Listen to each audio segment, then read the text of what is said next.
title of this session is Government Leaders Driving Innovation, and talking a little bit about how we're doing that with the ASU Smart City Cloud Innovation Center. We've got a really exceptional panel here this afternoon. Let me introduce everyone. You can see the images, and I'll just read through this as well. We have Bianca Lochner. She is the Assistant Chief Information Officer at the City of Phoenix. We have Dominic Papa, who is the Vice President for Smart City Initiatives and the Arizona Commerce Authority. We have Vladimir Lifshitz, the MAG Director, which MAG is Maricopa Association of Governments of Transportation Technology and Services.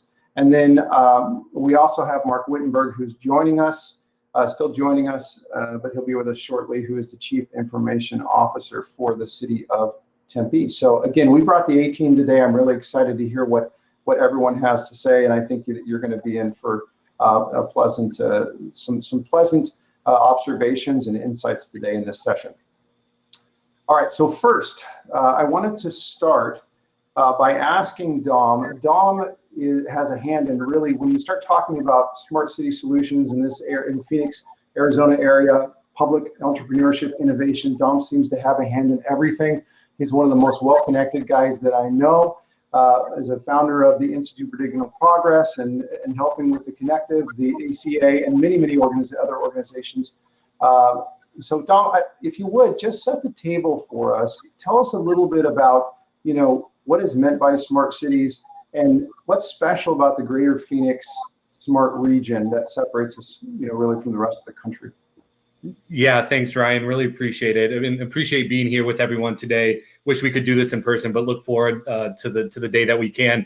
So as Ryan mentioned, I'm really excited to chat with all of you and kind of set the stage for what I think is something that's very, very special that's going on in the greater Phoenix region. It is really a living use case of public entrepreneurship at a scale that is really unprecedented and it's probably never been seen before. So flashback probably about 2 years ago, and a lot of our cities within the region, a lot of the leaders that you see here on this call, we're doing incredible work driving initiatives within their own municipalities. But it was at that time that we kind of took a step back and we said, how are we doing compared to the rest of the country, right? We were doing a lot of really great initiatives that you're going to hear from my fellow colleagues, but we always have this competitive juice within us in the greater Phoenix region. And so we took a step back and said, how are we doing compared to the Denvers of the world, the Austins of the world, the San Diegos of the world, the New Yorks of the world, when it comes to smart city development? And what we realized at that time is that we were really starting to scratch the surface while everyone else was really, really gaining miles and miles on us, right? We saw what the city of Columbus was able to do, turning that $40 million Smart City DOT grant into a $140 million future mobility project. It's going to change the way that city, operates its mobility. And so we started to think to ourselves, how could we compete with all of these other cities that had such a big head start on us? What could we do? What could be our competitive advantage? And then we started to talk to each other, started to talk to mayors, economic development directors, CIOs, even the governor's office. And what we realized is that our competitive advantage was who we are as a region, right? For those of you that might not know Greater Phoenix, we're the 4th largest county. We're the fastest growing in population, I think, for the last 4 or 5 years. We've got the city of Phoenix, which is the 5th largest city in the country, and I think one of the fastest growing cities as well. We've got Arizona State University, which is the largest public research institution in the country. We've got the Maricopa County Community Colleges, which is the largest community college district in the region. And we have actually 22 jurisdictions, cities and towns all slammed up right next to each other in one county.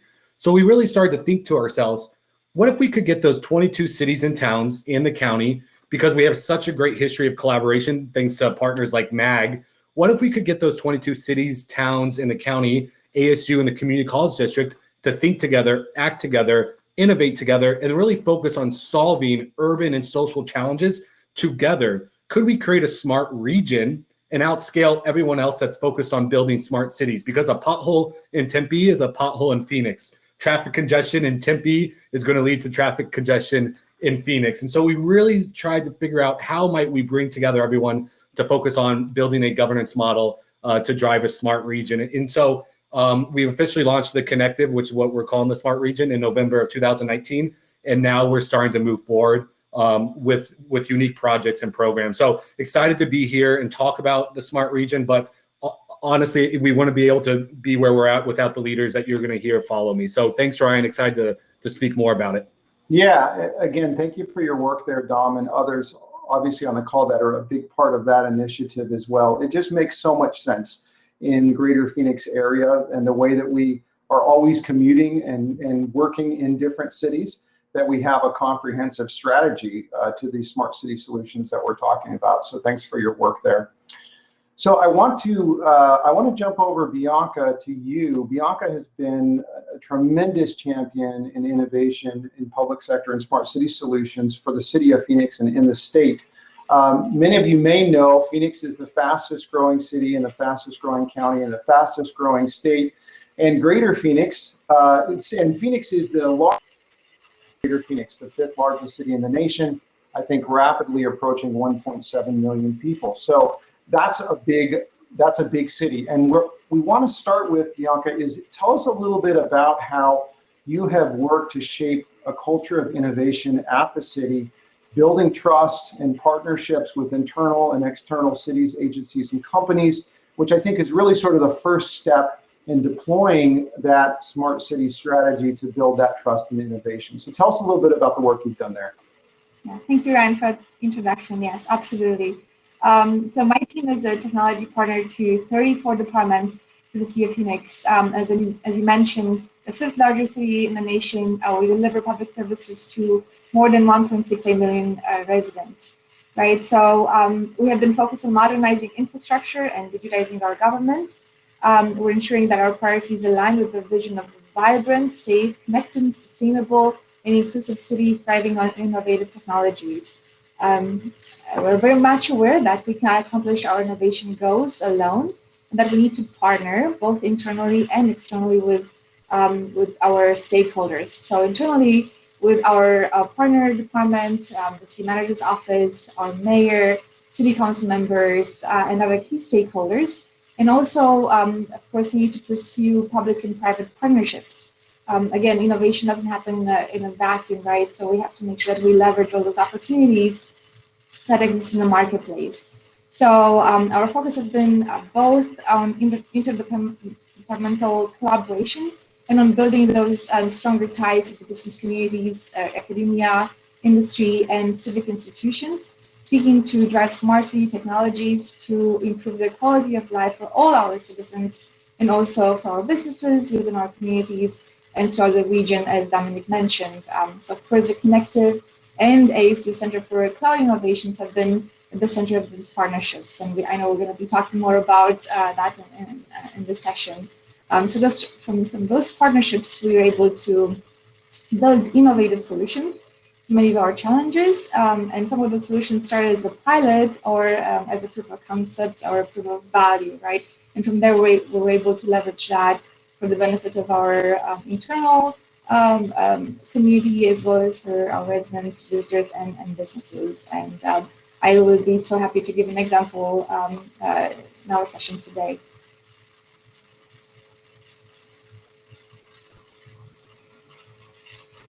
There we go.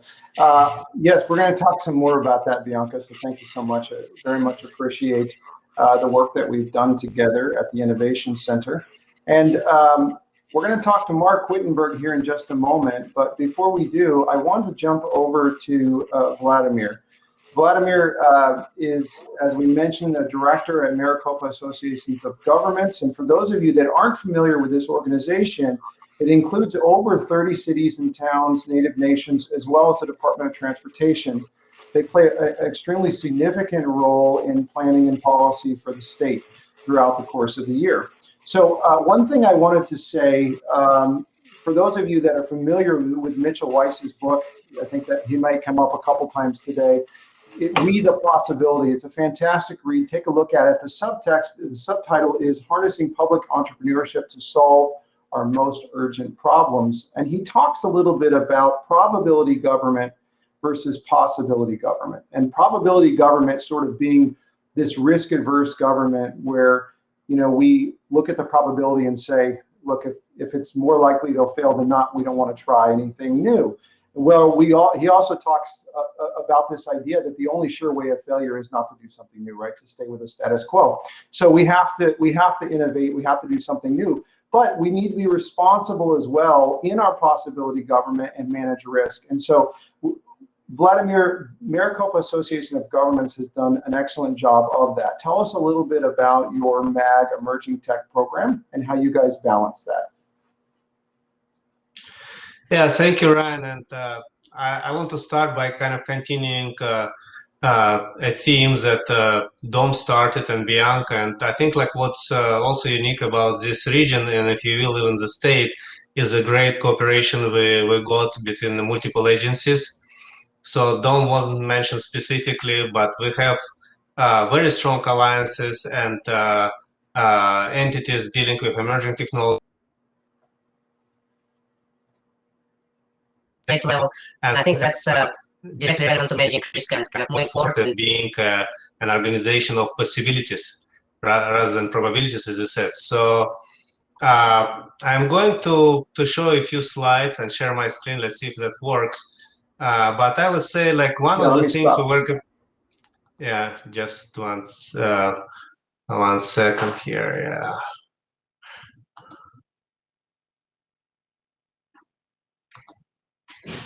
Okay, can you see it?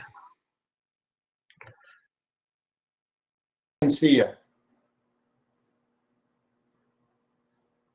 We can see so it.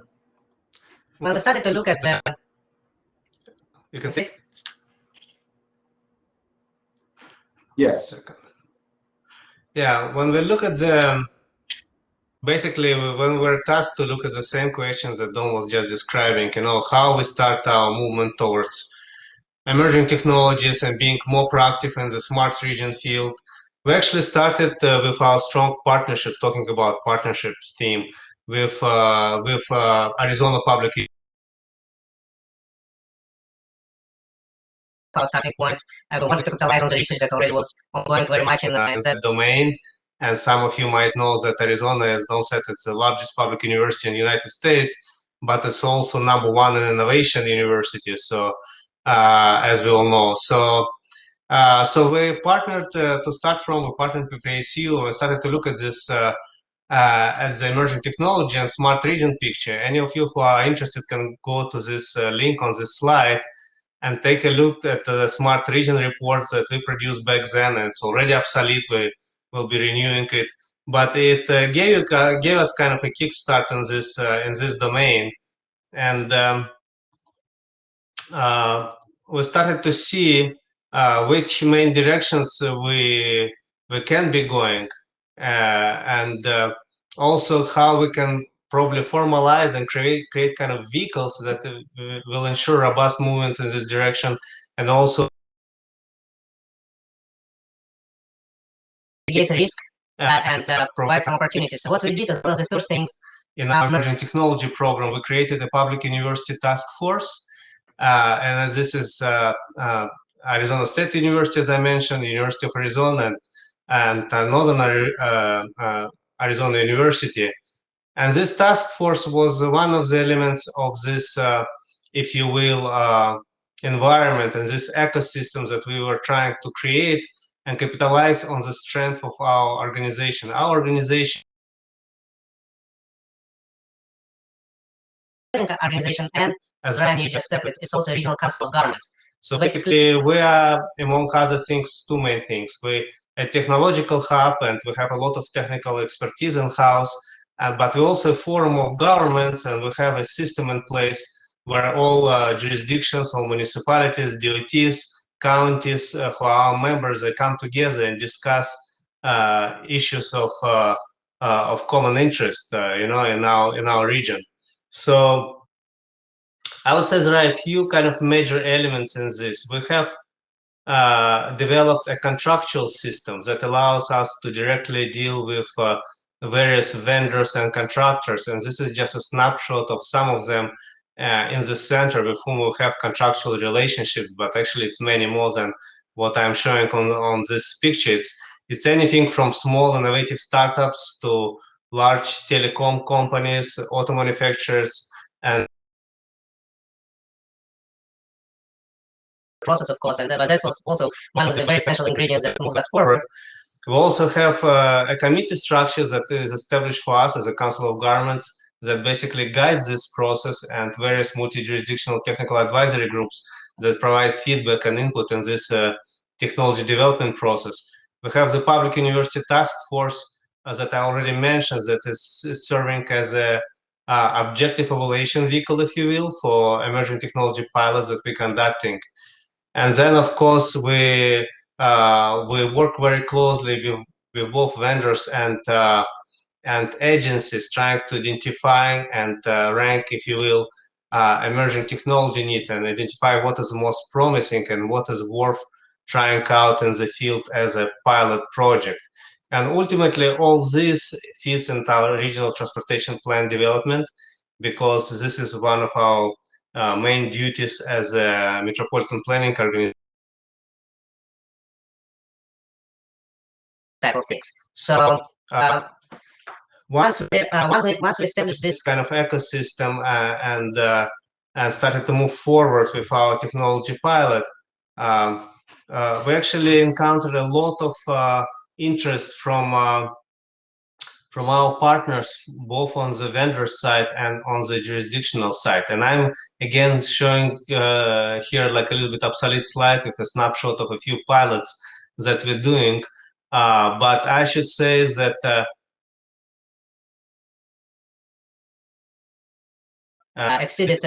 basically exceeded our expectations, and we very quickly basically ran out of budget that we allocated initially for this technology pilot program. And now we're going to continue it in the next 2 fiscal years. So Regional Council is considering expanding this program and doing more in the next 2 fiscal years. Again, like going to my original I will conclude by going to my original point. All this was possible and was discussed because such a good partnership in the region. And Dom knows, when we had this, he spearheaded creation of Connective, which is our original kind of technology and accelerator. I don't know how that's probably the proper formulation for it. And Mark is one of the founding members for it as well.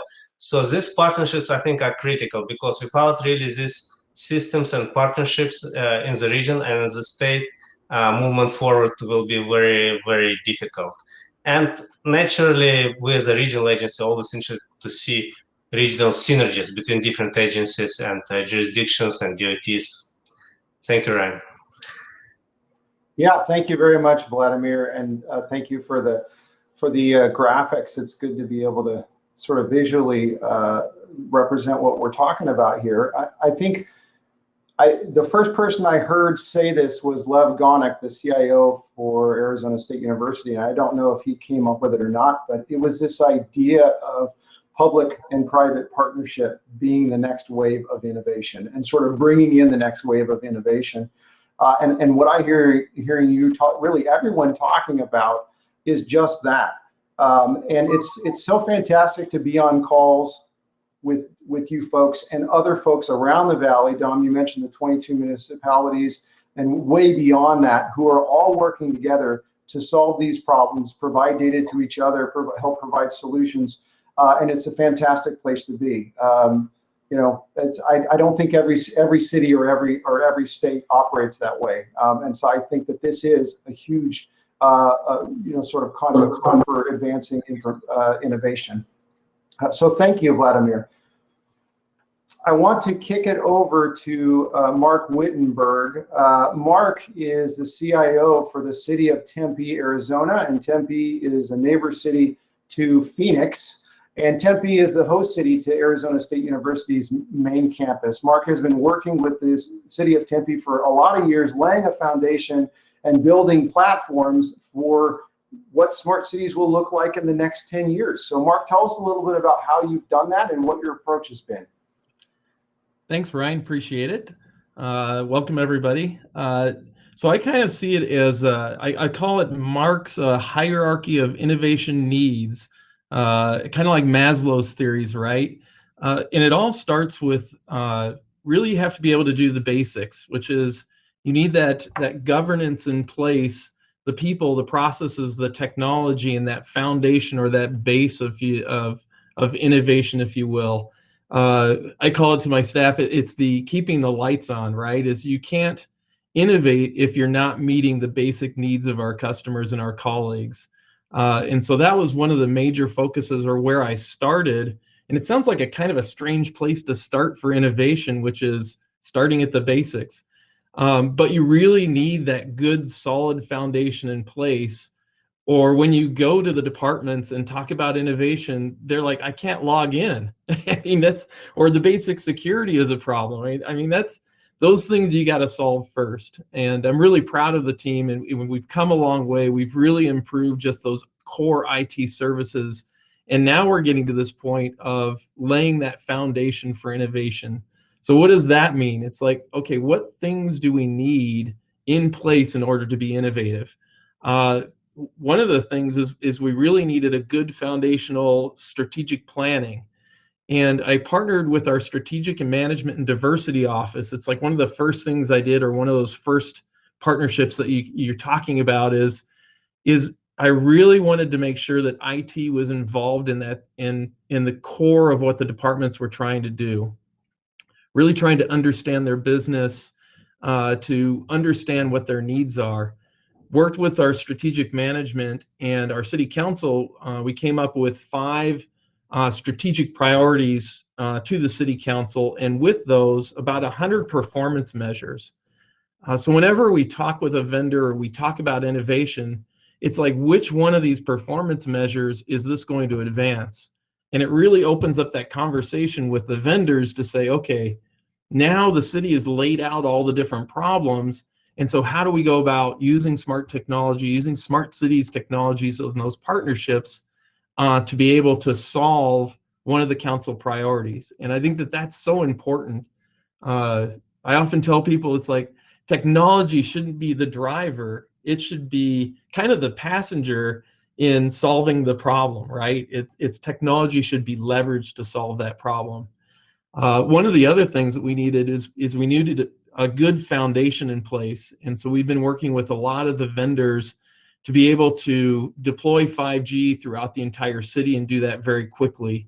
What we thought was pretty innovative is leveraging city-owned property such as conduits, fiber, and then creating partnerships with these different vendors to be able to then put out 5G in locations, share that infrastructure, and then areas that they're going, how can we get fiber, or how can we get on the pole in order to be able to leverage that smart cities technology.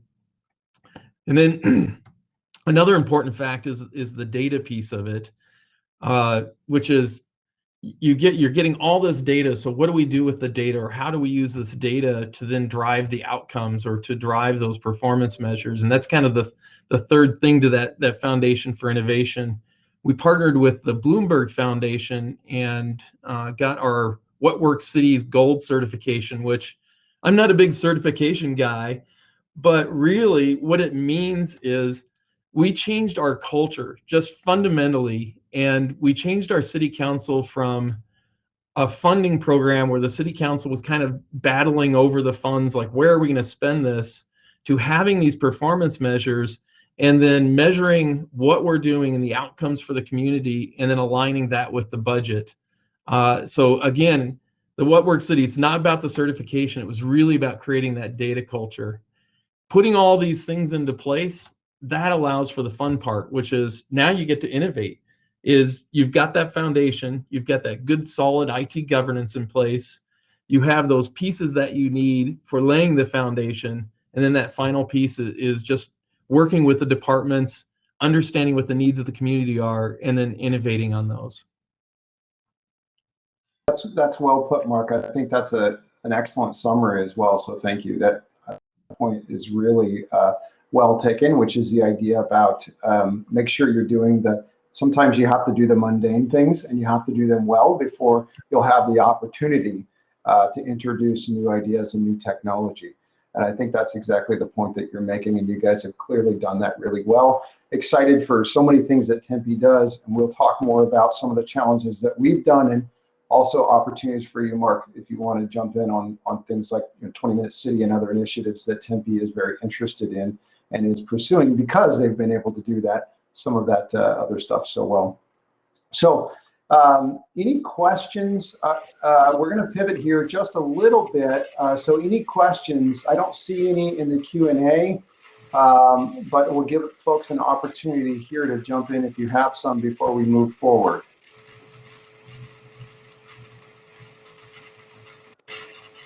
Okay. All right, that's good.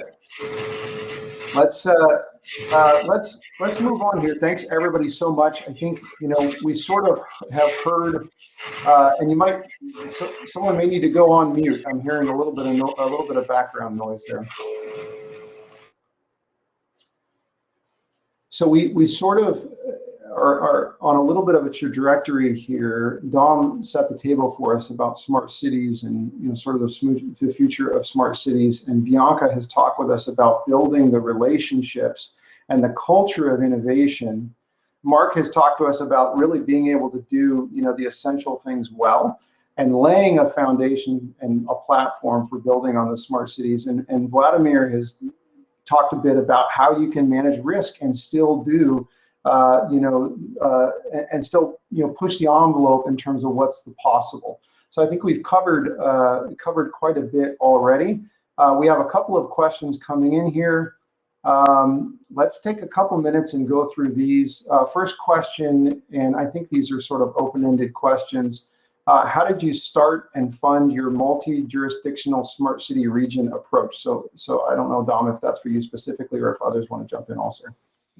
Yeah, I'd be happy to jump in and kind of explain the financial and organizational structure. So what we did is we realized that we wanted it to be a public-private partnership from the very beginning. And so what we did is we asked for membership fees from our jurisdiction. So every jurisdiction is paying a membership fee in order to become a part of the Connective.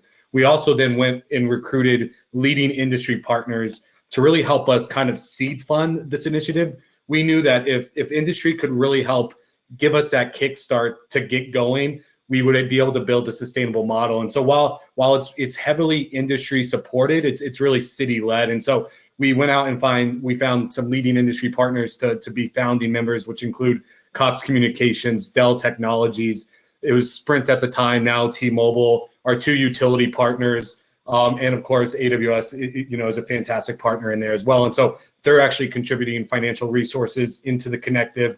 And then lastly is the university. So the university is committing resources as well. And so what enables that with that model is instead of one person, a city of Tempe or a city of Phoenix, paying all the money to really support an entire region, right? What we did is everyone puts in a little to support the whole, right? And so what that does is it lowers the cost, right? And enables us to actually hire full-time staff to move projects on behalf of the region. And so it's a really interesting model that I think has worked really well.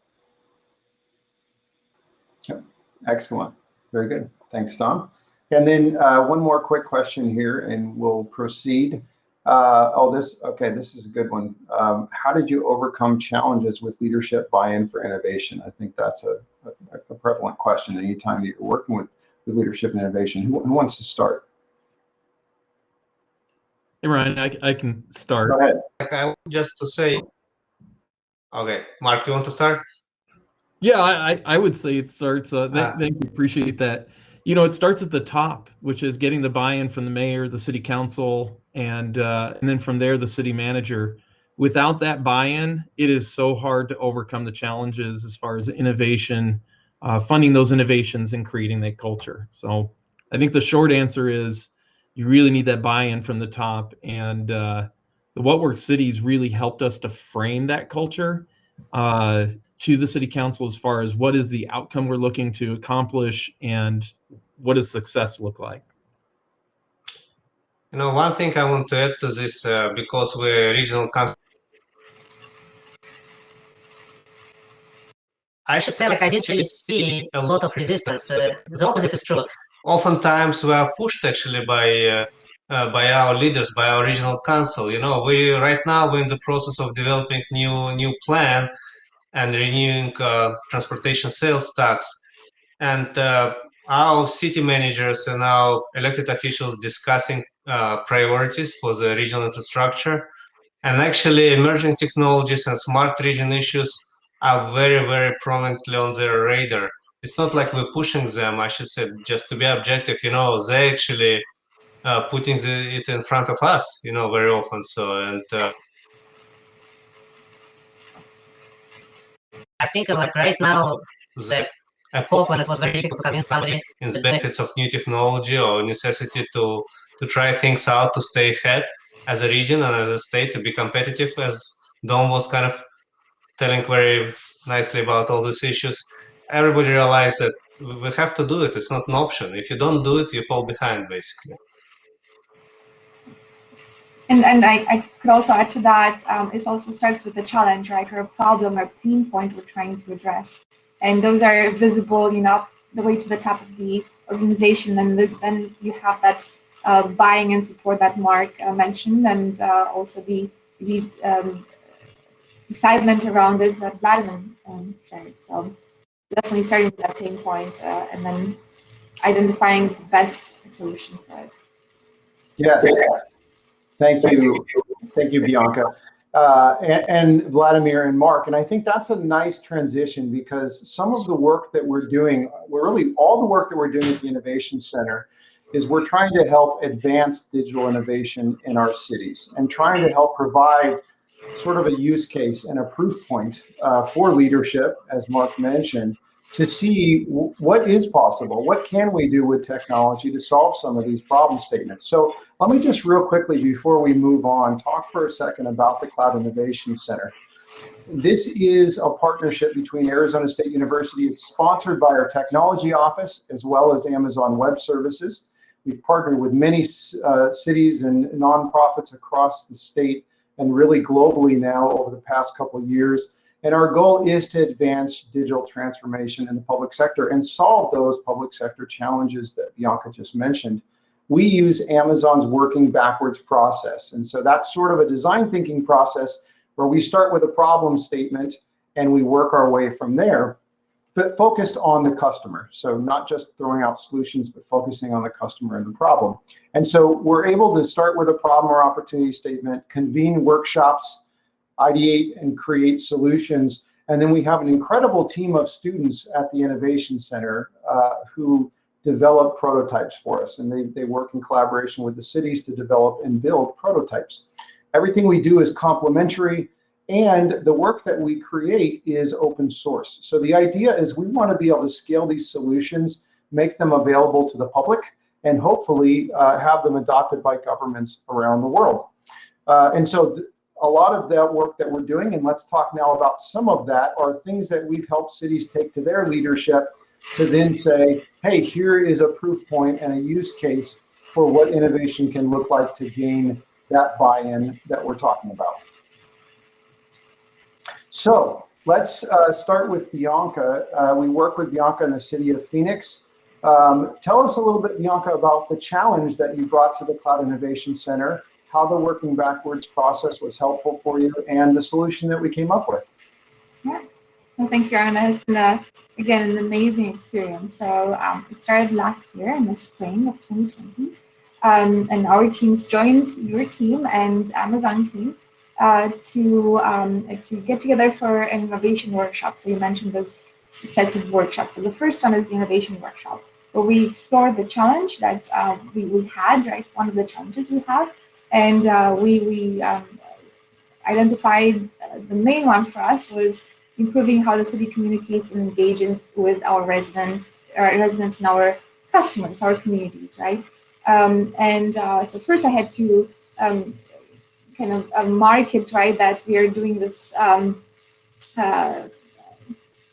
partnership, and we wanted to see if there was, who would be interested to participate. And we had more than 30 of my colleagues join, and they represented more than 20 departments from the city. So everybody was very energized around the opportunity to give their input and be part of sort of envisioning, right, what a solution could look like to enhance the experience of our residents. As Brian mentioned, this was also a new approach for us that working backwards design, we had not used it previously to sort of get to a prototype, right? So I think it works so well that we are applying it to other opportunities within the cities since we have been applying since then. So the goal was to identify an appropriate, realistic, and also a viable solution, right? Something that we could really implement right away, something that was not platform or technology focused, right? It was really agnostic of technology. It was really a solution to solve a problem, to bring value for our community. So in this workshop, we really explored several cases, so use cases for how can we improve that resident engagement, right? So every department had different focuses, and we were able to kind of visualize just through discussions, right? What those use cases could be, and how can those transactions and services could be improved.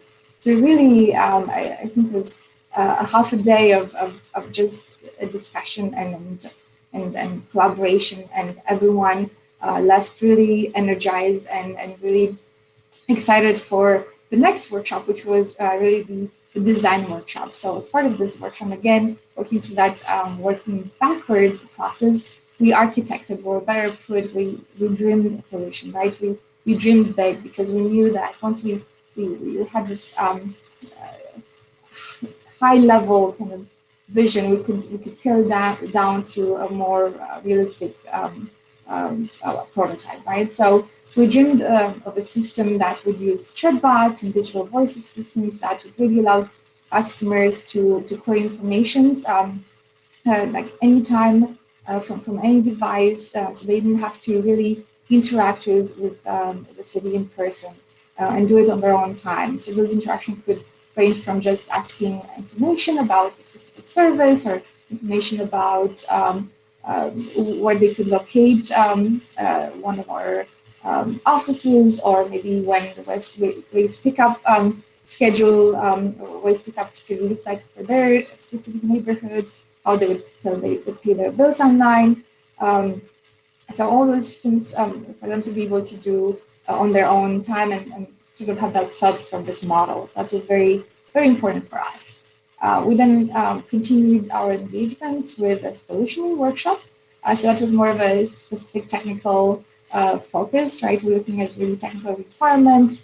How would we really build this to that pilot stage? So as Ryan mentioned, this is really an architectural design workshop, where we had to think of all the specific requirements for the ASU's team and their students to really be able to build this for us, right? And then we had ongoing meetings. Really was and it was very impressive, because it's, again, student led, very formalized, very project management way, right? So I think the maturity of this program was really impressive. So I would recommend it, to anyone, because it's been such a great collaboration, and everybody was able to learn from it. But also at the end, we had that a viable prototype, lean viable prototype, right?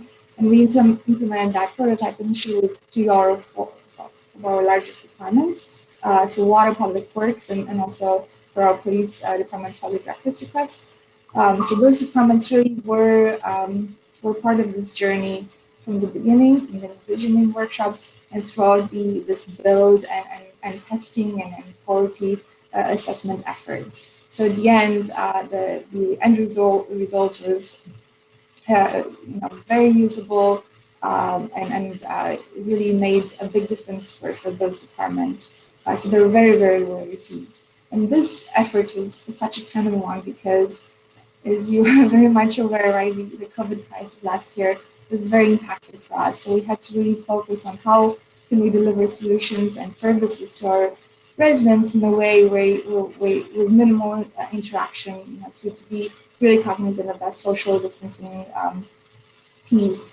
So because we have this prototype, we're able to build on them now. So we were able to use the CARES funds that came through the federal funds, and the city allocated for us to be able to again minimize the interaction, right? But at the same time, enhance our services and our engagement with our community. So we're able to take the prototype and really bolt it into our new 3-in-1 initiative, which is focused on modernizing our web interface or portal for services and information requests, also building a new 3-in-1 mobile app, and we modernizing our CRM and offering additional services. So through that initiative, because the pilot, this proof of concept, proof of value was really technology agnostic, we were able to integrate it with this this project. And now within the next 2 weeks, we will go live with this virtual assistant for the entire city. And I'm really excited to share that in addition to those 2 departments, we now have 25 departments that came on board because they saw the value. And so I'm not sure if you even know this, Ryan. So we will go live top 5 most frequently asked questions for all those departments that will be available to the virtual agent. So from there, right, we will continue to enhance this solution, to innovate it, right? We hope to be able to, for our residents to just use their voice to ask for requests or more service information. And who knows where we're going to go from here, right? And hopefully we'll continue our partnership to really continue that dreaming big, right? And the vision that we have for engaging our residents. So we started small, we started with the lean prototype, and now we're almost a year later, we're taking it where we haven't really, able to really foresee that we could take it last year. So take advantage of the opportunities that are leveraging this. That's fantastic. Thank you so much, Bianca, for that. And I think that's exactly what we're talking about for gaining leadership buy-in. I remember when we went on a tour of the Phoenix Water Department, and yeah, and there were dozens of folks there doing just an amazing job. But we had this idea of being able to answer the 100 most commonly asked questions, freeing up people to be able to provide level 2 and 3 triage support to city residents much faster. And so I think that's the vision that you're starting to capture. And it sounds like there are many other city agencies as well that are very excited and interested in getting in on that. And so, as you said, I think the exciting thing is that this is something that was really done in a few months. And when you look at actually development, you have a team of students that are developing a solution like this. You mentioned a really important point earlier, Bianca. We are cloud and vendor agnostic, and so the solutions that we put together are whatever is best for the city or the agency, and that's really critically important to us also. So thanks for sharing. Thanks for sharing that, Bianca. And I want to go to Vladimir for a minute now and talk a little bit about the project that that we are still in the process of working on with you guys, Vladimir. So if you would just introduce that to us and tell us a little bit about the results so far. Yes, thank you, Ryan. Yes, so actually, I think like it's a great. A great initiative. I just immediately recall when we started talking. One of the first meetings that was organized by the Cloud Innovation Center at ASU, and you had all the CIOs like sitting there and exactly as you said, kind of working through this process and talking about most pressing needs by our member agencies, by jurisdictions, by municipalities, and I think that was a great experience. So we have a few things going on, and but I want to mention one thing that we discussed and which is kind of very specific to us as a metropolitan planning organization, which is digital twin that we have discussed a few times. And we use this digital twin to address one of the challenges that we're trying to address is issues of equity and Title VI issues that we must address by law. And we've been working on this for a while. Specifically, this digital twin model was used to look at the child care accessibility for various population groups. And our digital twin model, it's very detailed. It models completely synthetic, the whole synthetic population in the region. So each individual person and vehicle are modeled, and we basically simulate their movements throughout the day and their socioeconomic activities. And this kind of approach that was developed in close collaboration with ASU and we'll have a presentation about it.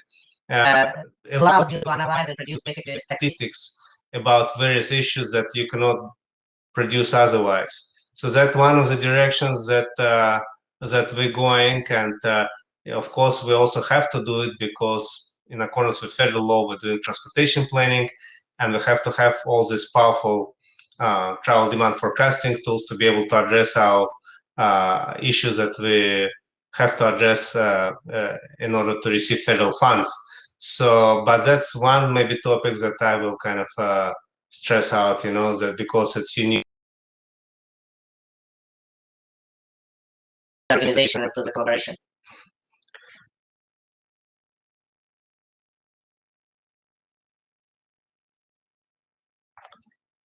Ryan, I think you're muted. Back to you. Yeah, so very good. Thanks so much, Vladimir. Appreciate that.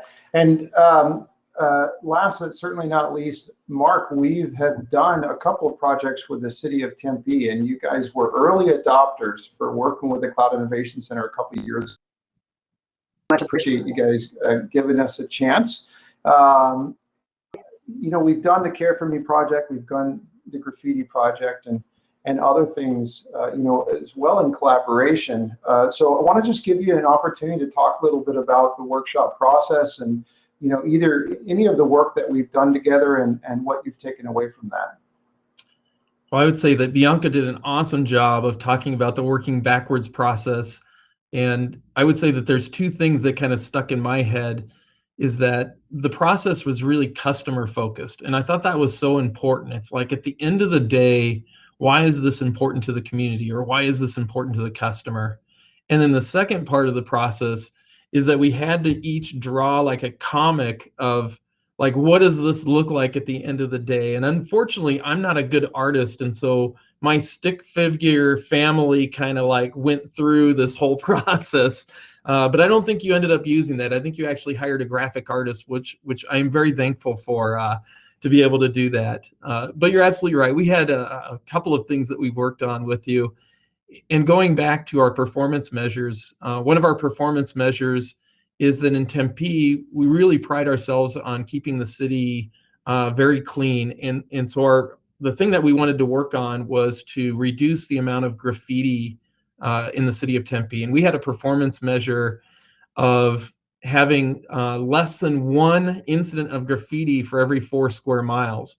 And we were so close, but we just could never get over that final hump of like, how do we do this? And that's when we engaged with the KIC and we went through the whole process.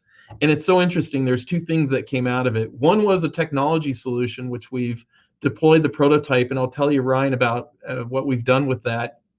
But then the second one is a whole non-technical, which is we have no control over the railroad.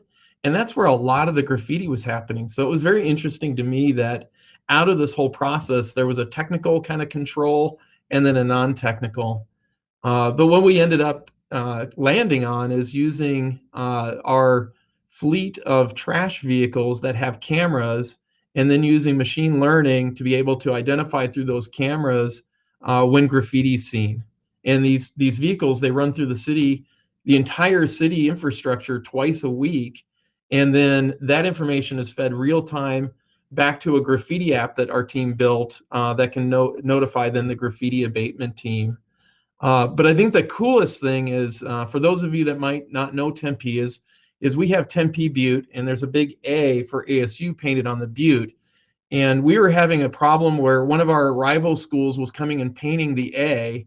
And so now we've got a camera up there so we can detect when the A gets graffitied by the U of A.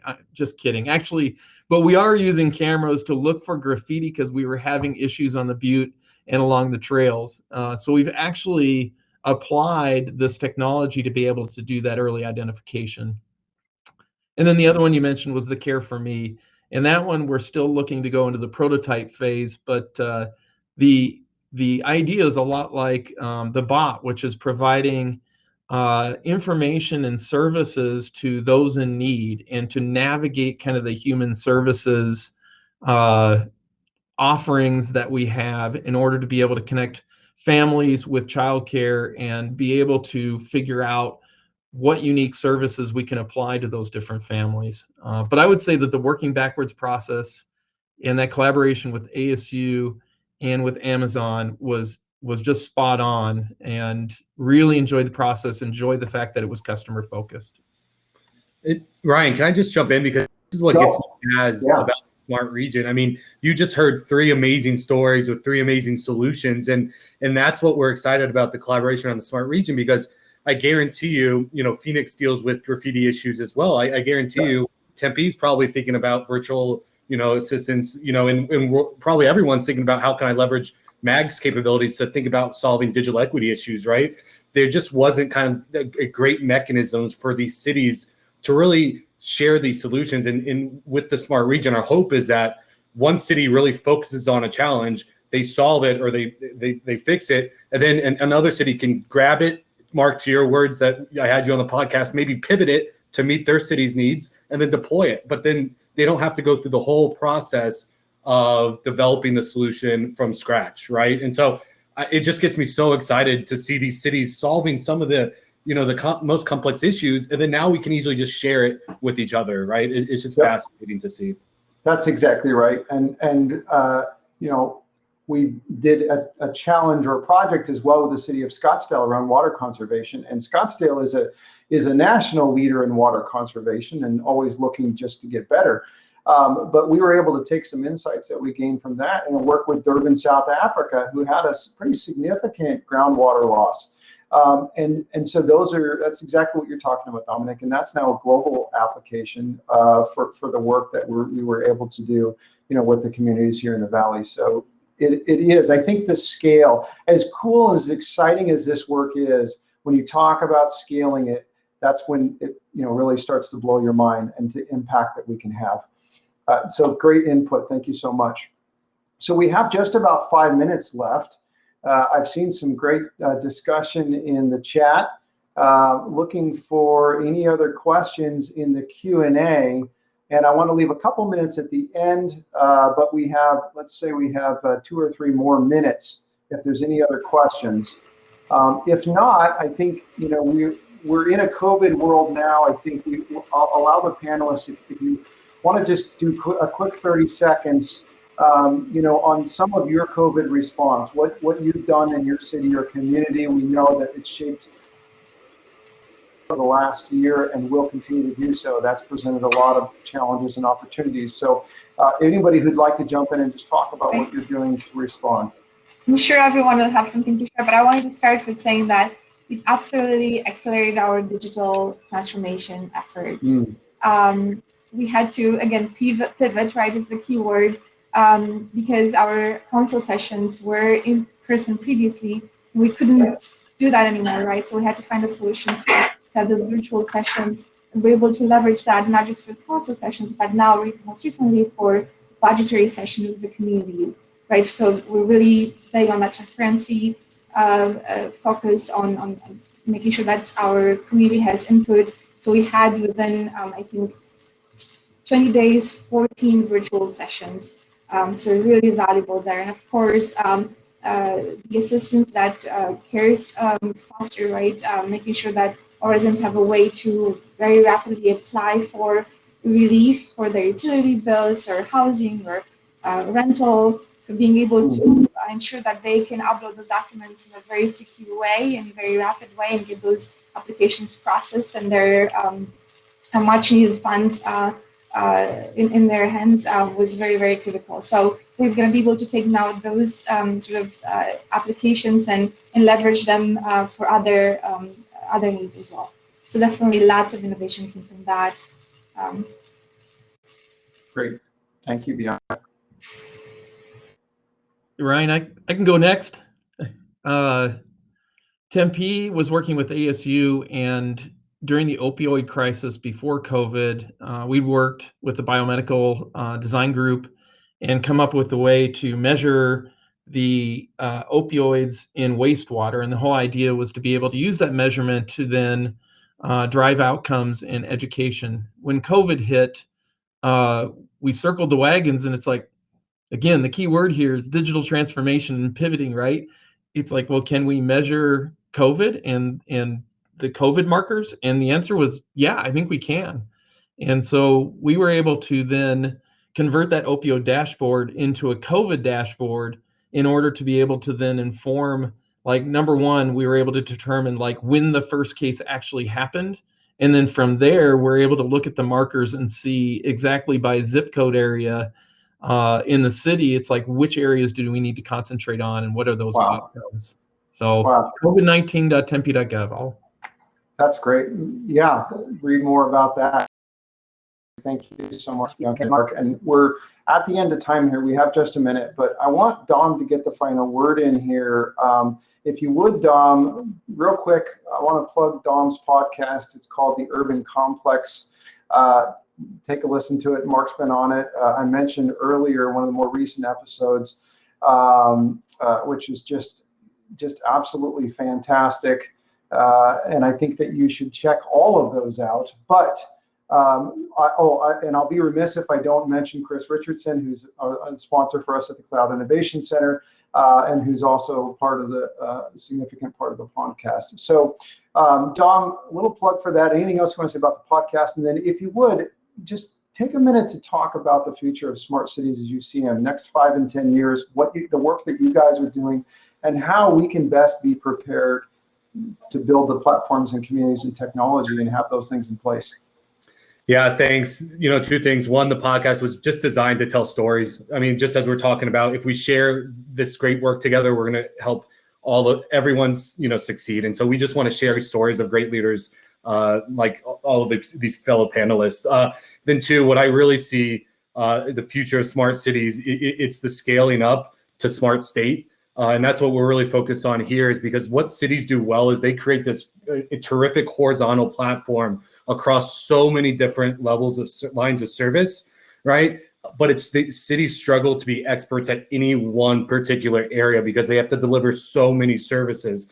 What the states are really organized to do is drive vertical innovation in sector-specific areas, right? We're set up as the Department of Transportation, the Department of Education, the Department of Health and Human Services. So I really see as the future is this vertical and horizontal alignment between cities, counties, and states, where we are now all working together, collaborating to really advance innovation in sector-specific areas. And I'll just say how we're doing that is what I think is through the Institute for Automated Mobility, which was a governor's executive order to drive the commercialization of autonomous vehicles. But we're actively working with the cities and the regional planning organizations to say, hey, you're the infrastructure owners. We're helping develop the tech. How can we collaborate to make this go further? So I really see the future of smart cities is continuing to. Excellent. And for those that are interested in hearing more great insights like that, check out the podcast.